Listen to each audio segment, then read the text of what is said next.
తిరువీర్ గారు, మీరు the great pre wedding show గురించి చెప్పే ముందు మాకు మీ ప్రీ వెడ్డింగ్ షూట్ గురించి తెలుసుకోవాలని ఉంది. నేను చేసుకోలేదండి. అంటే అప్పటికే అడిగారు, కానీ అక్కడ కూడా మళ్ళీ వాళ్ళు డైరెక్ట్ చేస్తే నేను యాక్ట్ చేయాల్సి వస్తుందని వద్దన్నాను.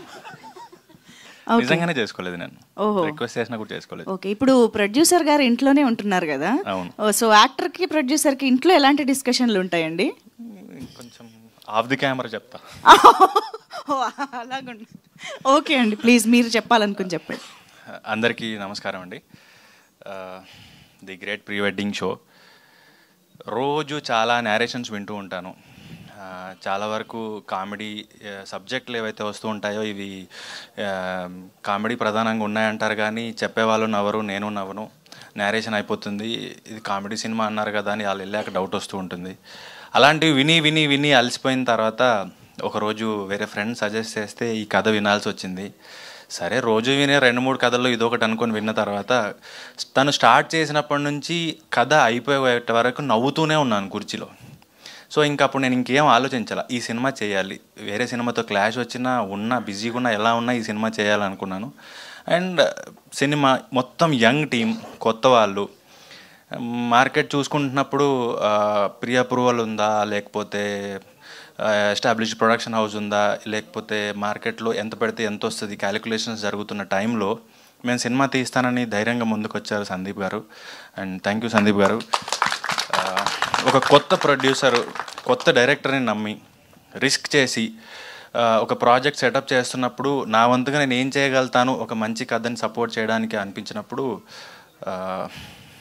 నేను రెమ్యూనరేషన్ తీసుకోకుండానే పపెట్ షో అని స్టార్ట్ చేసి అసోసియేట్ అయ్యాను.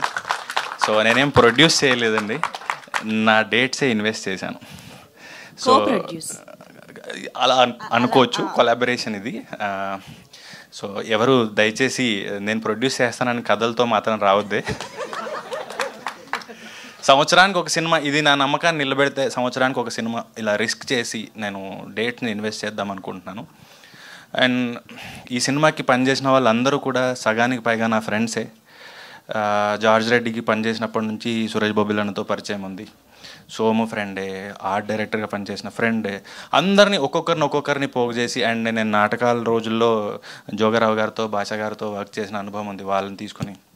అండ్ సర్ప్రైజింగ్గా ఏంటంటే రోహన్ తను 3 ఏళ్ళు 4 ఏళ్ళు ఉన్నప్పుడు మేము ట్రైన్ చేసేవాళ్ళం డ్రామా జూనియర్స్లో. వాడు రీటేక్ అడిగాడు, నాకు ఆ టేక్ నచ్చలేదు, నేను మళ్ళీ చేస్తానని. మోర్ దెన్ అన్ యాక్టర్ నాకు గురువుగా చాలా సంతోషం వేసింది. ఏంటి వీడు రీటేక్ అడుగుతున్నాడా, ఇంత పెద్దోడు అయిపోయాడు, ఆడికి ఒక క్లారిటీ ఉందని. So Rohan, all the best.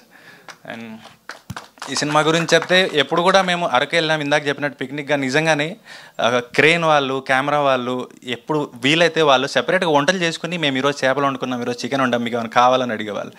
అసలు షూటే వంటలే. మళ్ళీ బ్రేక్ దొరికితే మేము వెళ్ళి చిలకడ దుంపలు కాల్చుకోవడం వల్ల సరదాగా టూర్కి వెళ్ళిపోయేవాళ్ళం. ఇది షూట్ కంటే నిజంగా ఇది పిక్నికే.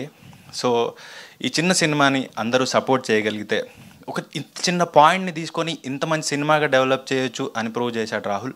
అండ్ ఇది హోల్ ఫ్యామిలీ కూర్చొని సరదాగా నవ్వుకునే సినిమా. కొందరు వ్యక్తుల్ని, ఒక ఊరిని మన కళ్ళ ముందు చూసినంత హాయిగా మీరు వాళ్ళని డైరెక్ట్గా చూసిన ఫీలింగ్ వస్తుంది, అంత న్యాచురల్గా తీశారు. సౌండ్ చాలా బాగా వచ్చింది, యాక్టర్స్ అందరూ చాలా బాగా చేశారు.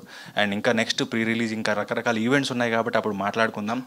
థ్యాంక్ యూ సో మచ్ ఇక్కడికి వచ్చినందుకు. అండ్ శేఖర్ గారు, మీ హెల్త్ బాగాలేకపోయినా మాకు సపోర్ట్ చేయడానికి వచ్చినందుకు thank you so much sir. And Vijay, డిజిటల్గా లాంచ్ చేస్తున్నందుకు థ్యాంక్ యూ సో మచ్.